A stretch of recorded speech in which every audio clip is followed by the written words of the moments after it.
and welcome everyone. Thank you so much for stopping by.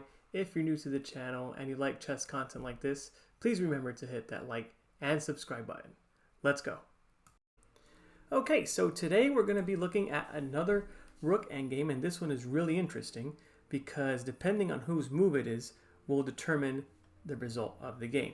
Now, if you have this position and you're defending a Rook and Pawn versus Rook endgame, good news, you have a way to draw this endgame. If, however, it is White's move here, they do have a method where they can convert this into a full point. So first we're going to take a look at what were to happen if it was Black's move. And we've seen this already in a lot of examples.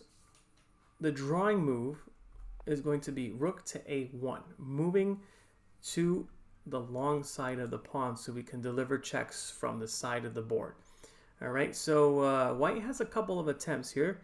The most logical, Rook to E8, with the idea that we're going to block the checks with Rook E7. Okay, now White can try King to E7. Not a great attempt, to be honest. They have Rook A7 check, and they're just going to continue bothering you forever. And once the king gets far enough, Rook A1, very strong move. Actually, I'm going to put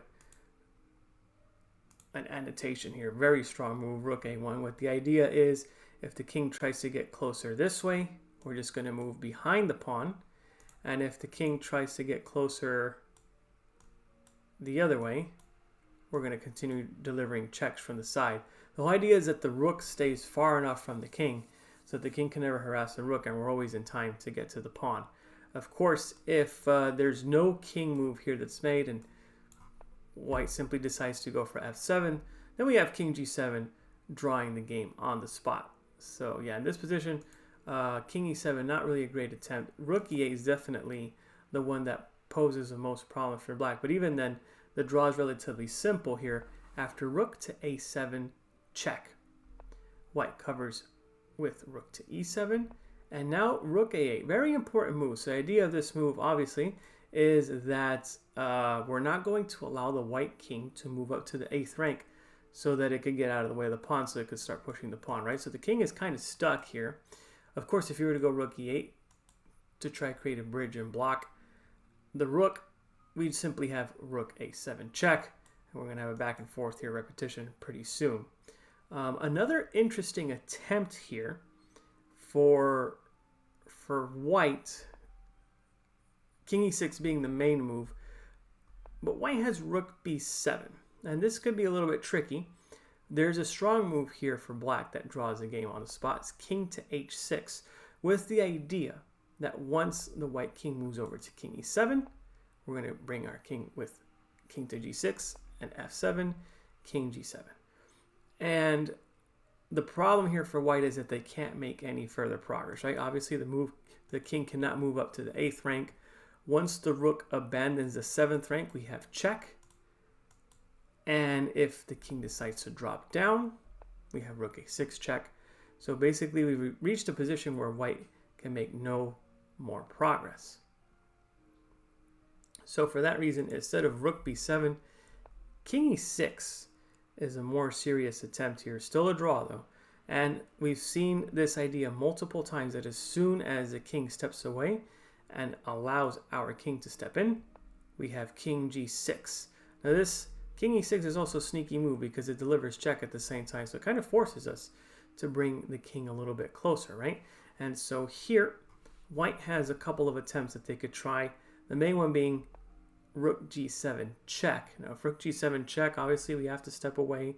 King H6 and Rook G1. So ideally in this position, White would love to be able to advance this pawn. Of course they can't because the rook would be left hanging. So the idea of Rook G1 is getting the rook out of harm's way, but at the same time we're keeping the king cut off from the rest of the board, right? But we still have enough here to hold on for the draw. After Rook A6 check, there's no way for White to make any progress. Like for example, if you have King F7, we're just going to continue checking from the side.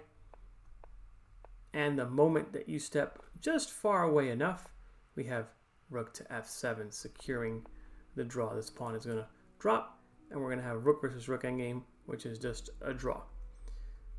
So instead of rook g7 check, since that leads to a pretty straightforward draw, white can always attempt to play f7. However, we've seen this idea also, rook a6 check, forcing the king basically to move away. And after king d5, rook a5 check, and the same thing. As soon as the king steps away just far enough, the rook is going to come behind the pawn, and we're just going to capture it, leading to a drawn position.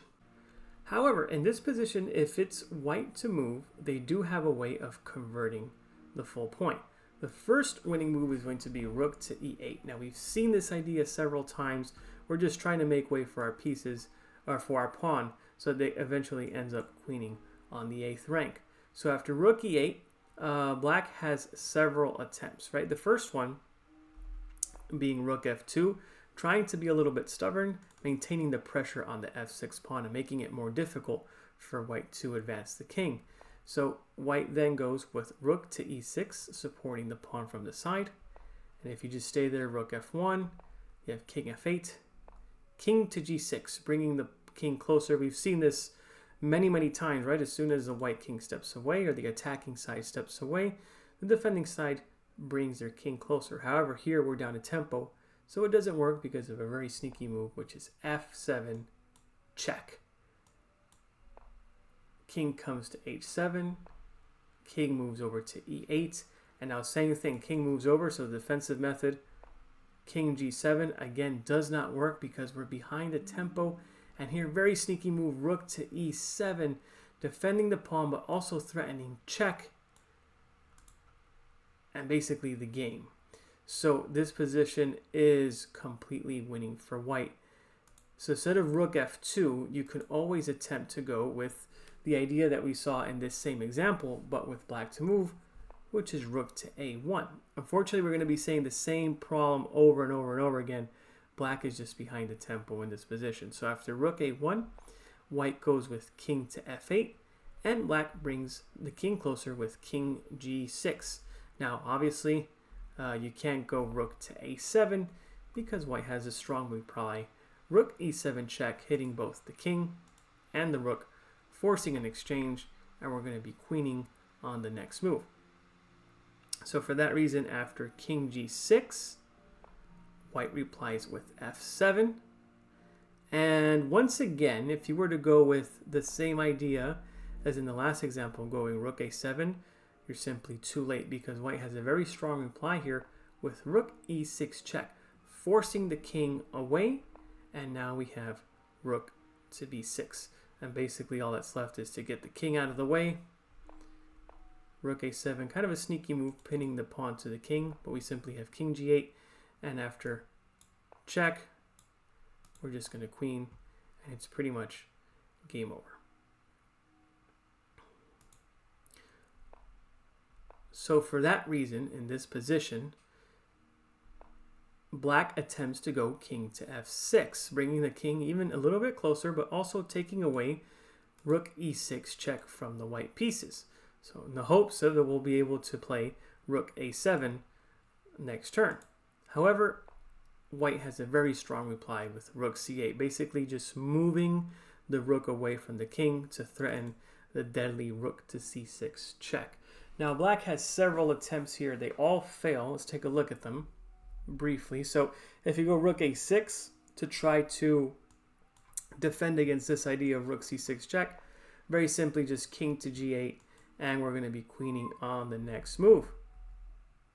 So also we have rook b1. Rook b1 also very straightforward win. We have rook c6 check, king to e5, and king to g7. And now this is kind of idea that we saw in one of the very first videos that we did covering rook endgames. So after rook g1 check, we create the bridge over here. Rook g6, rook f1, and basically just a winning endgame once again. Now if you try to go rook g1, this is kind of a stubborn attempt.